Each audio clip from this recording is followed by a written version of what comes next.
A new report points to teens' use of social media and smartphones as a potential cause of mental distress.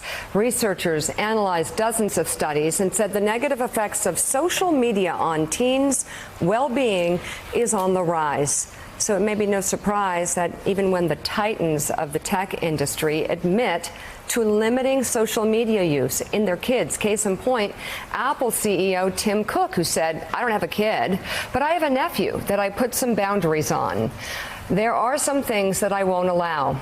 I don't want them on a social network. Joining us now, Jessica Pelz, editor-in-chief of Cosmopolitan magazine, and Dr. Jillian Galen, a leading expert on anxiety disorders from Harvard Medical School and McLean Hospital in Belmont, Massachusetts. And you work with a lot of teens who come to you impacted by social media. What's the warning, Dr. Galen, that you think parents need to hear about social media? You know, I think that there's just huge challenges with social media. It's really hard to get your kids off of social media. I think the first thing that I tell parents is that parents actually need help figuring out how to parent kids nowadays with social media. Really, we give very little help to parents to help them figure this out. You need to work with and talk with your kids about social media. What's on their social media? Who are they talking to on social media? And what does that conversation look like? Well, I think, the first thing, one of the things that happens often is that parents say no social media. Right. And which makes perfect sense, right? It makes perfect sense. But there is a time in kids' lives where it becomes very hard to limit that, right? So maybe they don't go on their own social media, but they go on their friends' social media. They go on, they go to the library and they make up a social media account that their parents have no idea about. So I think the first big thing is really open communication about social media. Because what we know is that the older teens get, when we tell them no, they go underground. Right? We want that social media above ground. We want to know what they're doing, and we want them to feel comfortable telling us. So as parents, we can't be afraid of it. It's not like you can deny it. It's gonna show up. It's like, very hard. It's like the internet and phones. I mean, kids as young as 11 now just have phones. This could be tough because we're going to do the good, the bad, and the ugly, but also the benefits, which is really the conundrum here.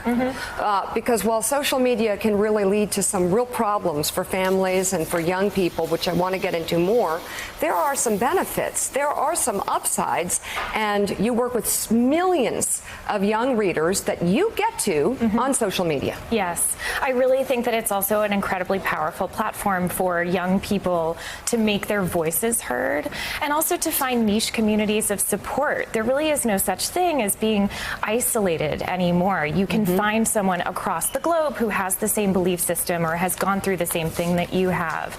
And so I think there really is value also as a professional tool, as a way to connect and to get yourself out there in the job market. Makes a lot of sense. Joe has a question. Joe? Jillian, one medical study after another shows that social media, especially heavy iPhone or smartphone usage, increases depression, increases anxiety, especially in teenage girls. And we've seen increased suicide rates. We've seen, and it's not, it's not like 10 years from now. We can pretend as parents or just as American citizens that we didn't see this healthcare crisis coming. This reminds me of the early days of cigarettes, where some people still disregarded all the medical warnings, but it's right there and it's right in front of our face, and it's teenage girls, according to a Wall Street Journal article and according to a Pew study and according to study after study, that bear the disproportionate impact of this mental damage. Yeah, absolutely. So we know that this is a huge risk factor, and it is particularly high for girls. There's much higher rates of suicidal thinking and depression that is very much linked to the number of hours that particularly girls are on screens. Now we know that it's more significant with girls because girls are on more social media. Right, so this is the challenge and the conundrum that we face. Boys tend to use their smartphones for more gaming. Girls tend to do it for more social connection. Right, and it plays into at least the weaknesses I think that girls grow up with, their looks and what's expected of them, and everything is so unrealistic out there. Well, boys are, it actually tends to sort of put a hyper focus on all the things that you feel maybe you can't measure up. Well, and it used to be my generation, you'd have a 17 magazine and you'd have a couple of different magazines, but now Cosmo, but you would have the entire world, and even in every second of your day. And even within your own community, I was pretty shocked the last time I was hanging out with my 17-year-old cousin and the way that kids track each other. And so it's exclusive. You know when you're missing out on some kind of social engagement just because everyone is constantly tracking. And how do you balance the good of being connected with the rising anxiety that it raises knowing that you might not be part of a group?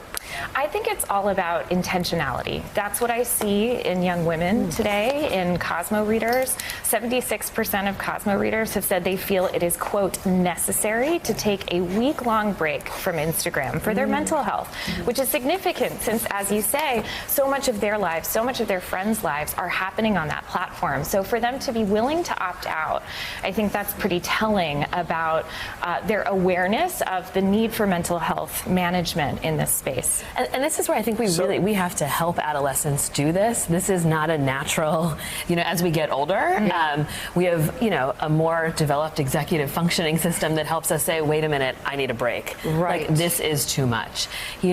Social media, unfortunately, it works on our reward system. It's dopamine. I think this is what I often tell kids that are stuck. It's sex, drugs, and social media. Right, our reward pathway gets going, right? We want more and we want more and we feel good, right? So we get likes and then we want to look for more likes and then we feel good, so we post more things.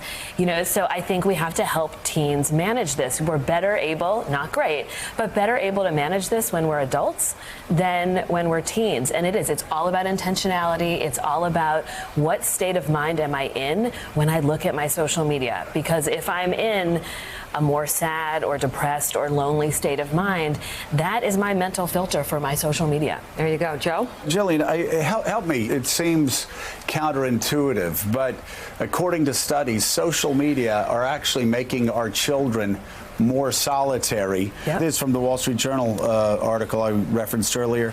Research from the University of Michigan shows that since 2007, the dawn of the smartphone era, girls have dramatically decreased the amount of time they spend shopping, seeing friends, or going to movies. Yep. We found girls spend their Saturday nights home alone, watching Netflix, surfing social media. They also this study talks about a decrease of friends, a dramatic decrease of friends, and many are now clinging to their mother and becoming far less self-sufficient than, say, people from earlier generations. Well, and why? Why is because of this, social media fear of missing out. I got to see what's there. What can I post? It's true. Kids don't go hang out anymore. They don't hang out in the mall. They don't play outside. And I think this is where parents actually can do some intervention, right? That we need to start encouraging many more social outlets. And they'll bring their phones, unfortunately. But I would rather have kids with their phones out doing something together than sitting alone in their room. Because this is what happens, right? This is where things start to get risky. I'm alone. I'm in my room. I'm on my social media. And then I realize my friends went out without me. What do you recommend to your readers? Obviously, the girls, there's this huge social experiment that's been unfurled, and girls are bearing the brunt of it. What do you recommend to your readers? I know you talked about taking a week off from social media, but just daily habits, health habits, mental health habits when it comes to social media and smartphone usage. It's hard to resist the sort of natural gravitational pull of, what I call constant comparison mode when you are on social and you're looking at everyone else's posts. It's also hard to avoid the quantification of your own value based on how all of your posts perform. So I like to tell young people to focus on wielding wielding the power of social media for the sake of their careers, because I do think that's a very, very important tool. I tell them to reach out to someone in the industry you respect, comment on a post, send them a direct message, compliment them on their work. Over time, if you build a rapport, ask them to coffee, ask them to tell you about how they got to where they are, because you want to emulate their path. That's a great idea. Yeah, you know, Mika, it's talking about this comparison culture and the pressure of it. We see it at home firsthand, where often you will pit our cat against our dog for who gets the most likes. And Meatball many always times, wins. So Meatball usually wins. And how does that make Scout feel? I know. Not good at all. that's why she's on Prozac. Okay. So way too much information. Jess Pelz and Dr. Jillian Galen, thank you so much. And I love that you ask your viewers to take a week off. That's corporate responsibility. It's saying don't read us. don't go on our feed for a week. It's the right thing to do. Sacrifice. And well, it is. And great team. This is an incredible topic, and I have a feeling we'll be talking about it a lot more.